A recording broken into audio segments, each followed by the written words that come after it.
বলতে যখন পারবই না, তাহলে আমি যেন আপনার থেকে বিচ্ছিন্ন হয়ে যাই।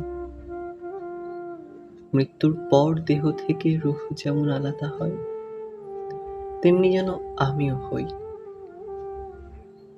তাও যদি মস্তিষ্কের কোষারোকায় আপনার স্মৃতি এসে তুমুল ভিড় জমায় আমার অজান্তে, তবে ওই কোষ যেন নষ্ট অথবা বিকল হয়। ক্যান্সার কিংবা আরোগ্যহীন রোগে আক্রান্ত হয়ে ধীরে ধীরে নিঃশেষ করে আমায়, যেন ধীরে ধীরে নিঃশেষ করে আমায় ঠিক আপনার মতো করে। যেই মন আপনাকে স্মরণ করে, সেই মনের যেন ঘটে অকাল মৃত্যু।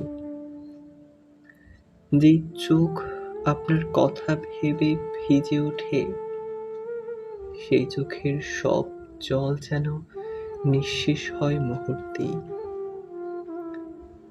যেই হাতের আঙুল আপনাকে নিয়ে লিখতে চায়, তা যেন পড়ে শব্দ সংকটে।